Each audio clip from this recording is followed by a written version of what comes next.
All right, so I'm going to ask you to turn in your Bibles to Matthew chapter 24. Matthew 24. Forgive me, I'm going to step out of camera just for a second.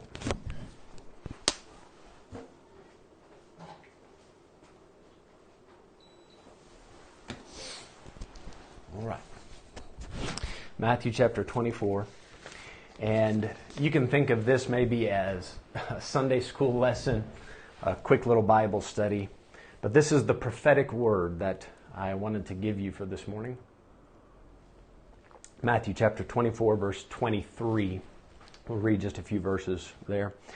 Please forgive me if you hear dogs barking in the background or church bell. We have a church just a few houses down from us, and they ring the church bell on the hour. My neighbors are outside as well playing in their pool, so forgive me if there's some strange background noise. I will just press through it. I've had stranger things happen. You know, in church services here in South Africa, we actually had a horse walk in to the assembly area. This is when we first started the church in the horse riding club. We had a horse stick its head in the building, scared one of the congregants something fearless. Looking back on it was quite funny. Even when it happened, it was quite funny, right? But except for the guy that turned around and saw this massive horse head staring right at him. In Malawi, I've had goats come into the service, dogs, chickens. I had a cow walk in once. Yeah, that was different, eh? That was different. So I'm going to try my best to ignore all the distractions that might come with this new setup. All right, Matthew chapter 24 and verse 23. I want to talk to you for a moment about conspiracy theories. Conspiracy theories. Because it's times like these that a lot of different speculation gets made, a lot of different ideas are thrown out there. Have you heard about this? Maybe this is all the work of such and such organization. What do we do with all these conspiracy theories? Well, Matthew 24, verse 23, Jesus said, "Then if any man shall say unto you, Lo, here is Christ, or there, believe it not." So Jesus acknowledges that in the last days, a lot of people are going to be saying a lot of things. And not all of them are trying to deceive people. Right? Now you're going to see in the next verse, there are a lot of deceivers that abuse these situations and try to stir up panic so that they can get people to listen to them and notice them. They try to offer some strange solution, get famous from it. Not everybody has bad intentions. Sometimes they just get really worked up over a certain potential theory, and it creates an undue fear. But Jesus acknowledges a lot of people going to say a lot of things. Don't believe everything you hear. In verse 24, "For there shall arise false Christs and false prophets, and shall show great signs and wonders, insomuch that, if it were possible, they should deceive the very elect." It's outside the scope of this quick little chat to talk about where this verse is fully going to be realized. It's something that'll happen in the tribulation time. And that being said, there's a general lesson here that the devil, all the way through the end days, even though he knows his fate is sealed, he's still going to be trying to deceive people. Even the very elect, people that are following Christ, he'll still try to confuse them. And one way you confuse people is by throwing a massive amount of different ideas at them all at once. And I think that's happening with this pandemic. Verse 25, Jesus says, "Behold, I have told you before." So, where do we turn to for stability? Well, we want to turn to the words of Christ. So that's my goal today, is to maybe put some of your hearts and minds at ease over the things that you've been hearing, show you and give you a quick bit of advice on how to handle it. So I've been hearing a lot of different rumors, just as you have. Some people have said that this whole coronavirus has been engineered purposefully by whoever the enemy is, right? That could be some other nation, could be some individual trying to achieve global domination.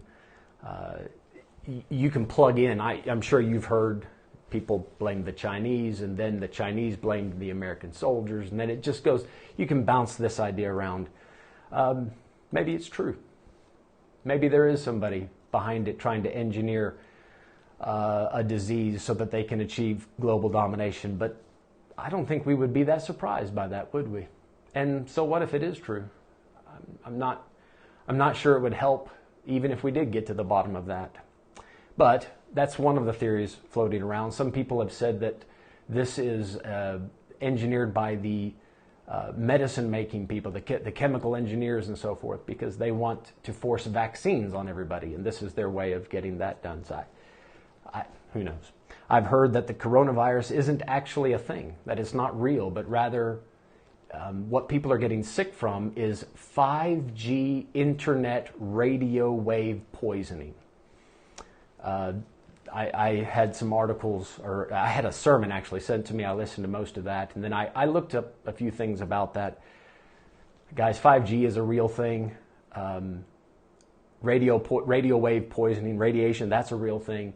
This ties into artificial intelligence that might take over the world, and they need 5G network to do it, and I'm not quite sure I'm ready to believe that.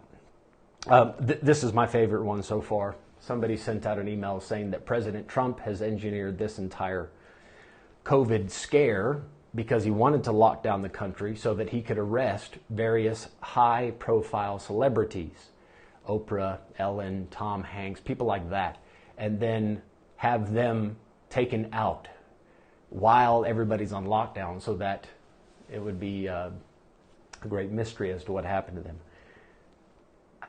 I don't know. I highly doubt that, right? But those are just a few of the conspiracy theories floating around out there. What do we do with these things? Well, first of all, conspiracy theories are not always wrong.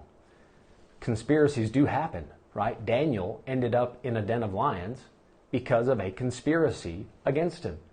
Other politicians made up a law. They knew he would pray. He ends up in the den of lions. He overcame that, by the way. Jesus is a wonderful example. There was an underground plot to have him assassinated. The leaders of the Jewish nation knew that Jesus was gaining popularity, and one of them stood up and said, it's better that one man die instead of the entire nation being taken away from us. So that was a conspiracy. Let me just point out to you that Jesus overcame that. It actually played into the plan of God. Now, conspiracy theories, guys, you're welcome to search these things, to hear these things. When somebody else has an idea as to what might be happening and why it's happening, it doesn't hurt you to hear it out. But the trouble starts whenever you begin to feel this uncertainty and this fear based on just a rumor. Uncertainty breeds fear. So what do you do when you hear all these conspiracy theories? Rather than get worked up and get nervous and anxious about it, the Bible says in Proverbs chapter 14 and verse 15, the simple believeth every word, but the prudent man looketh well to his goings. Don't believe everything you hear, right? Which leads me to my second point. When you hear these things, confirm them. Confirm them. There's actually a chapter in the Bible that deals primarily with this. It's Deuteronomy chapter 17. It's the first place in the Bible we read, in the mouth of 2 or 3 witnesses, every word gets established. So, guys, you can believe, like some of these conspiracies I mentioned earlier, if you lean towards believing that, I'm not going to condemn you or judge you for that. But I would ask that you confirm it. In Deuteronomy 17, it says to inquire diligently. So when somebody says, I think this happened and so is behind it, then it commands them, inquire diligently. Get reliable witnesses before you make a final decision. And then lastly, when it comes to conspiracies and how they play into the end times predicted in the Bible and so forth, Garrett has been giving us a series of lessons on Sunday morning. And I really do, I want to encourage you, when we get back to being able to assemble, make time to come for the morning Bible study. Garrett's done an outstanding job with 1 Thessalonians, and he recently gave us a lesson. He explained the prophetic timetable and did a great job at that. But the week before that, he covered the first portion of 1 Thessalonians chapter 5. And he did a great job of unpacking the practical side behind prophecy. And that is, we are children of light. We're not children of darkness. And that is, we know what's coming. We know that the Lord is coming back. Do we know the day or the hour, the times or the seasons? No. And therefore, there's no need to write of those things. But we do know He's coming back, and therefore we should not be caught unawares. We should be ready. Jesus said, "Be ye therefore ready, for in such an hour as ye think not, the Son of Man cometh." So as children of light, we live in the light, we are sober, we take it seriously, but the way we take this seriously is we keep our lives in a sanctified, godly way. We treat each other right, we love each other, we comfort each other, we help each other. We live as Christ commanded us to live to our utmost. We worship God in spirit and truth to our utmost because we know any day now we're going to see Him. We just stay ready. And we don't need a conspiracy theory. We don't need one or two events to trigger us to get ready, to say, now that we've seen this happen, now we get ready. We should just stay ready. All right, so prophetic word. What would it take for me to get excited about a particular event and say, that looks like it's fulfilling something in the Bible that indicates we are in the end times? What event would it be? I told you last week in the sermon, I don't see anything specific about coronavirus, COVID-19. I can't link that to any one verse. The closest that you'll get is Matthew 24 about pestilences. It falls in that category. Let me give you quickly a few things that might indicate, yep, we any day now, right? That we're getting super close. Number one, in 1 Timothy 4, 2 Timothy 3, it speaks about people departing from the faith and a sharp moral decline. I think there has been enough of both of those, apostasy and depravity. We have sunk to new lows in both areas. Those are indications that we're in the last times. But I think we've been there for a while. So that one by itself doesn't raise the hair on the back of my neck and say, oh man, that's it. We are definitely in the end of the end days. Here's another one. The temple being rebuilt. The temple in Jerusalem, if it were to be rebuilt. We know that from Daniel 11, Daniel 12, Daniel 8, Matthew 24, Mark 13, Luke 21, Revelation 11. There are a lot of places that speak about this temple that will be standing in the end times before Christ comes back. Well, the temple, to my knowledge, is not standing now. I have heard for months and years that there have been plans to rebuild that temple. But to this day, the temple is still not standing. Wouldn't that be something? I thought of this morning. Wouldn't it be something if the rapture is ready to happen and Jesus is waiting on a paperwork process because they're trying to process their papers to get the building plans approved, but there's a bureaucratic slowdown and the papers aren't making it through the offices fast enough. We're waiting on paperwork for our church building, so that's just made me think, wouldn't that be something if it's slowing down the rapture? Which it's not. I hope somebody chuckled at that or laughed, but anyway. The temple being rebuilt, I want to say this about that. The temple could be rebuilt today, for instance, and that wouldn't necessarily mean the rapture is going to happen tomorrow. So there are a lot of prophetic TV programs that say this is the big event. You see the temple rebuilt, the rapture is going to take place right after that. The temple could be rebuilt and stand for 20 years. And then you could enter into a rapture and tribulation and all of that stuff later. So the temple does need to be rebuilt, but that's not going to help us much with the timing. All right, now here are some things that would, I think, really get my attention. If you were to have 10 nations come together and form some sort of federation or league in order to govern the world, that would get my attention.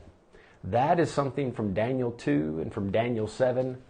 Now, if you hear that on the news, yeah, I know myself personally, I would buckle my seatbelt and get ready because we might fly away after that. Now, again, I don't know the times or seasons. I'm just saying that's something that was predicted to happen in the end days for sure. So I would look for that. another thing, Ezekiel 38. If you were to see a coalition of various nations to come against Israel, to fight against them, and to attack them, those nations would include, this is from Ezekiel 38, Russia, Iraq, Iran, right in that area, Turkey, and then North Africa. If all of those were to come together and coalesce and then fight against Israel, that I think would be an indicator. And then lastly, worldwide persecution of Christians. And in Matthew 24, Jesus, he spoke of that specifically. He says in verse 8, Matthew 24:8, all these are the beginning of sorrows. Then shall they deliver you up to be afflicted, and shall kill you, and you shall be hated of all nations for my name's sake. And they shall be, and then shall many be offended, and shall betray one another, and hate one another. Many false prophets shall rise, and deceive many, and on it goes. So, again, a persecution against Christians could break out, and that wouldn't mean that the rapture is going to happen 5 minutes later. But that, a worldwide persecution, that's something that is also, I don't want to say reserved for, but an indicator of the end times. All right, so that is my prophetic word. I'm giving this to you so that you can see the difference between conspiracy theories and people saying, you see, this is the New World Order and this is how it's all going to play out. These are things we know biblically are going to come to pass. So you see those biblical things happen, that would get my attention. Conspiracy theories, hear them out, confirm them, and then take the necessary steps.